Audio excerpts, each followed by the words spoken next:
Now, if you ate this, you'd probably get sick, but you'd be fine. It wouldn't be fatal, at least normally.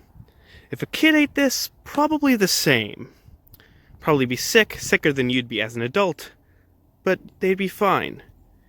If a dog ate this, they'd be dead. This plant is called Winterberry, and it's pretty easy to see how it got the name.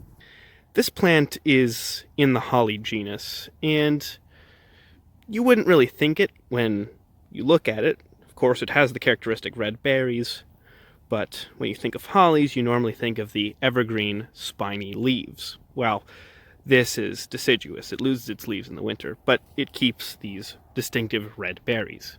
These red berries might look appealing in the winter when there's very little around to eat, but I can assure you, these are not food.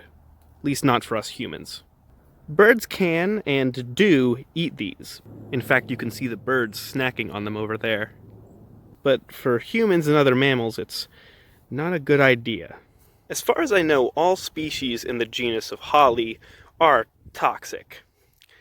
Now, the typical hollies you think about, the ones with the evergreen leaves, I was originally going to make a video on them in this series, but after a bit of research I was hesitant on that because the holly plants that you think of really haven't killed anyone in recorded history, at least as far as we have medical records for that.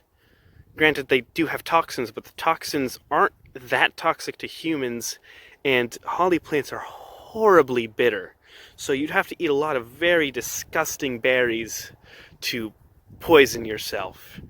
And there really haven't been any deaths because of it. And in a series called Plants That Can Kill, a plant that really hasn't killed anyone, as far as we know, doesn't really fit.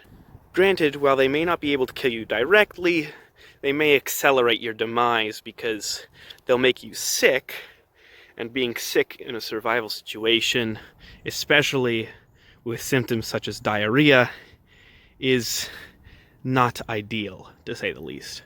What's interesting about this species of holly, however, is that it doesn't have the same toxic compound as the American and English holly does. The toxic compound in this species is theobromine, the same compound that makes chocolate toxic to dogs. And in this plant, the concentration is high enough to cause adverse effects in humans.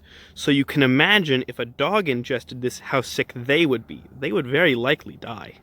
So yes, while this plant and other hollies probably won't be able to kill you directly, although they're certainly capable of doing so indirectly in a survival situation, you certainly don't want to give it to your dog.